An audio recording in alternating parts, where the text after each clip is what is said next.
ಮಂಗಳೂರು ಹೊರವಲಯದ ಬೈಕಂಪಾಡಿ ಕೈಗಾರಿಕಾ ವಲಯದಲ್ಲಿರುವ ಫ್ಯಾಕ್ಟರಿಯೊಂದರಲ್ಲಿ ಅನಿಲ ಸೋರಿಕೆಯಾಗಿ 20 ಕಾರ್ಮಿಕರು ಅಸ್ವಸ್ಥಗೊಂಡಂತಹ ಘಟನೆ ಇಂದು ನಡೆದಿದೆ.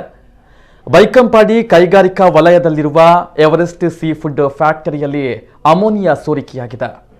8 ಫ್ಯಾಕ್ಟರಿಯಲ್ಲಿ ಸುಮಾರು 80 ಮಂದಿ ಕೆಲಸಗಾರರು ಇದ್ದು, ಆ ಪೈಕಿ 20 ಮಂದಿ ಅಸ್ವಸ್ಥಗೊಂಡಿದ್ದಾರೆ. ಅವರನ್ನ ಮುಖ್ಯದ ಖಾಸಗಿ ಆಸ್ಪತ್ರೆಗೆ ದಾಖಲು ಮಾಡಲಾಗಿದೆ. ಸ್ಥಳಕ್ಕೆ ಪಣಂಬೂರು ಪೊಲೀಸರು ಧಾವಿಸಿದ್ದು ತನಿಖೆಯನ್ನ ನಡೆಸ್ತಾ ಇದ್ದಾರೆ.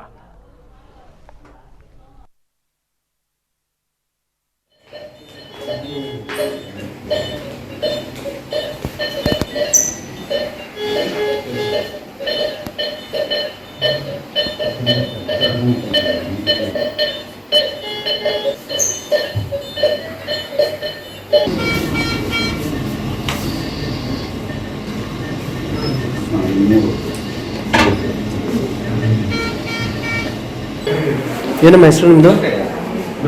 ಹೆಸರೇನು? नाम क्या है? सुमित्रा। कहाँ से हो? असम से।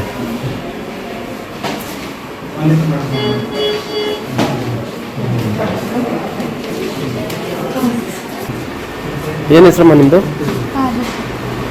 ಎಲ್ಲಿಯವರು? ಎಲ್ಲಿಯವರಮ್ಮ? गुलबर्ग। कुमटा। कहाँ से हो आप? असम से। अभी कैसे हो? ठीक हो?